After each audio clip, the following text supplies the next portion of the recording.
strategy development, coalition building, and storytelling.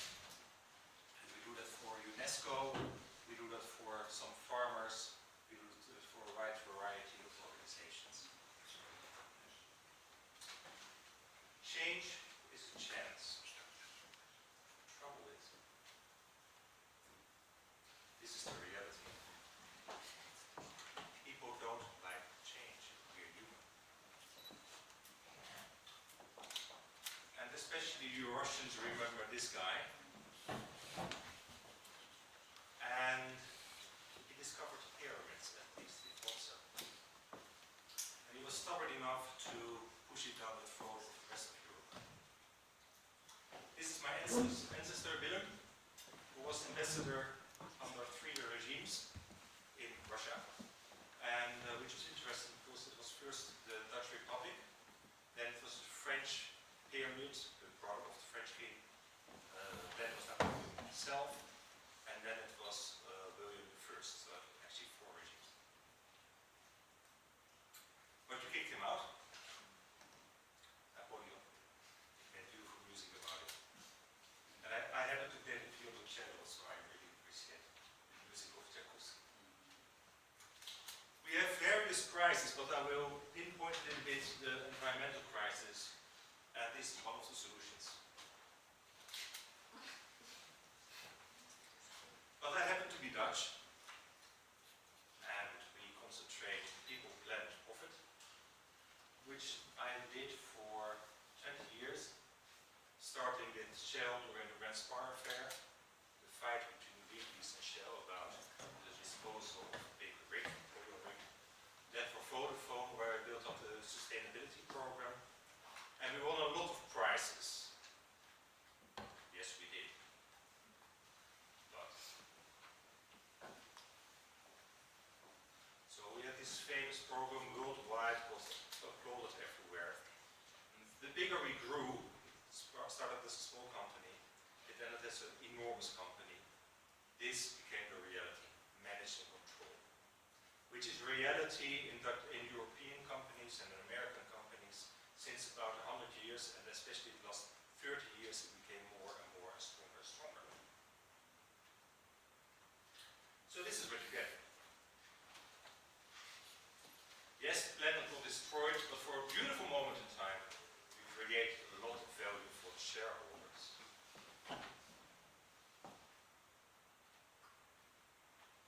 So, why?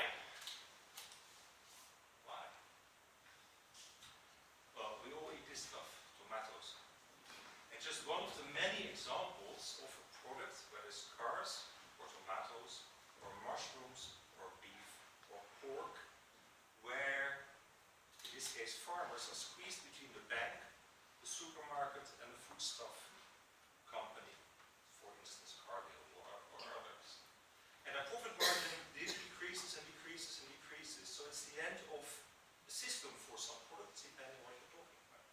So what can happen is that you go to, my mind is French, you go to Bordeaux, and they're very good mushrooms you normally got there on the market, they're gone. And they're replaced by Dutch mushrooms, very efficiently produced, but no taste. This is one of the other consequences of commodification in the food industry. And I'm just going to concentrate on food. But we like to be a part of the solution, which is rather difficult because we taught ourselves to specialize in X, Y, Z in our universities and our companies, which is wonderful.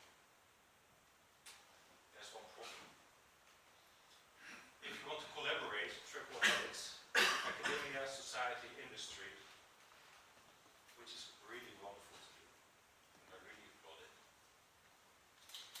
Sometimes you end up with this, because people can be so hyper-specialized that the connection is lost. That's why French people, when they talk about people, planet, profit, they always add one, which is culture. And because you're Russian, I also ask for Russian culture. Add it, because it's the glue that you need. In this case, academia, society, and industry. So this is what I did halfway in my career at Vodafone. We found out that we won all those prizes and we got applauded for having such great programs in 40 countries with 400 million clients, which was wonderful, but we got so frustrated. We got so frustrated in doing it. And so we thought, let's flip it around. Let's start with the customer. In this case, bottom right, you see Kenya, where we, with a team, developed a payment system with mobile telephones. In a few years for very poor people who cannot even have a bank account, but they do have a small business. Called Pesa, and in 1 or 2 years we had 14 million clients, and now it's in 10 other countries as well. I left Vodafone a long time ago.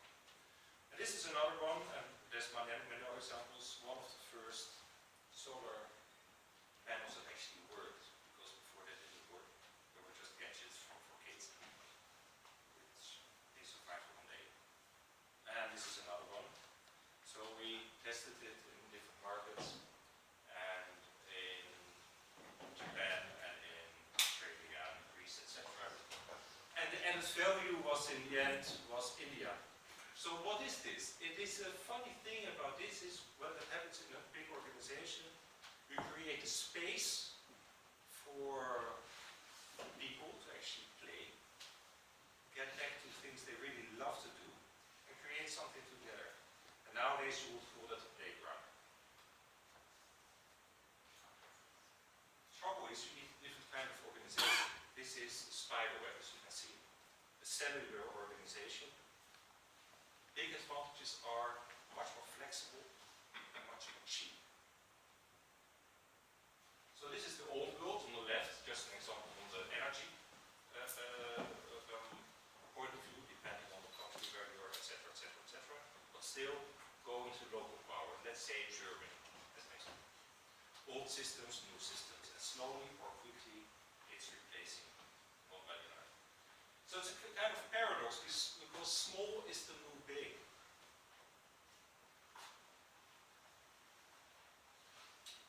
And in our daily use, using Facebook, Google, Airbnb, Uber, Russian version, they are all examples of small as the big. So going back to food, this used to be the Rio plus 20 discussion, water, food, energy. So you've got all those professors and they're all highly specialized and it's all water, food, and a few companies walking around. But where's the blue? Also so highly specialized, it's really begging for connection. So the Chinese say this, a crisis is danger and opportunity, it's both.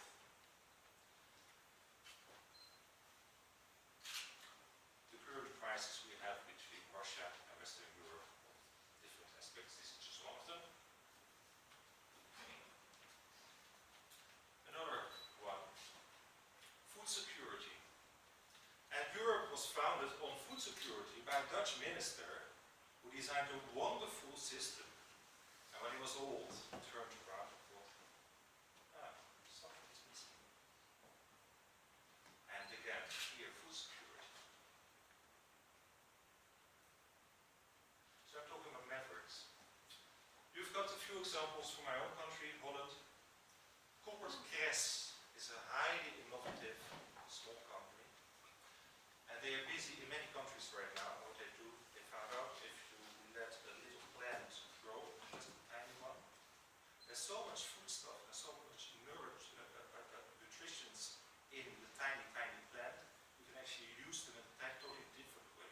Because when we were long time ago, when we were still living in caves as humans, we used to eat a lot of plants. A lot of plants. We kind of forgot it. So if you can flip it around again, you get a different kind of healthcare system. Just one example. Another one. 1,000 locations in 1 year. It's a farmer who loved meat. Who also knows that 80% of the grains in the world is being fed to cows and pigs to produce our meat. Which is kind of unstable. We just cannot produce that kind of meat. Apart from all the health effects and quality effects. So, here's just one example. What is it? guy do? He used lupine, which is a little bean, and flipped it around into meat. So now you've got chicken, that's fake chicken, actually has the texture of chicken, and it really tastes like chicken. I've got two little ones, and they love it. They don't even like normal chicken anymore. Funny thing with development is that people often come from a totally different walk of life. This man I interviewed is a Frenchman. He used to be a metal worker. He was fired at age 40 and he listened to old people, old women, old men, and Saint-Emilion, the wine region in France. Now he's famous. Why? Because he's actually flipped the old knowledge from 1920s, 1910 around to now, makes quality biological wine, 400 euros one bottle. Other example, Günter Pauli is the guy behind a lot of these developments. And this is closing the cycle. In this case, as an example, you've got coffee. You make coffee, you've got the used coffee drop, you say in Holland, I don't know how you say it in English. And you use it for growing mushrooms. The mushrooms are actually growing in your kitchen, just a small example. You can also do it big, or even not big. You eat the mushrooms and you reuse the ground. So fine. How does it relate to Russia? How does it relate to me? How does it relate to where we are? Yeah, let's go back to this. Chinese. Have a look at this. And be proud of your country.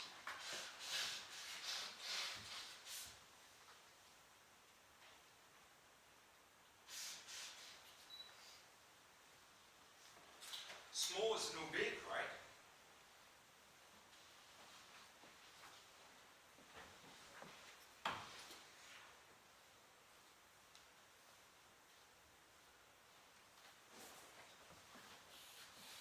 This is the trend. So why would you look to Italy and France for decent food? Not the world. Lots good food perhaps, but not as tasteful as French. Or Italian. Why did you combine this stuff?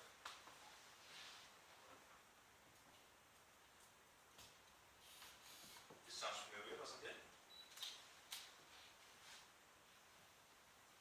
Wouldn't it be wonderful if you can combine that with the old knowledge and the small-scale farming in a different way and flip it around and use what you might perceive as disadvantages to your advantage?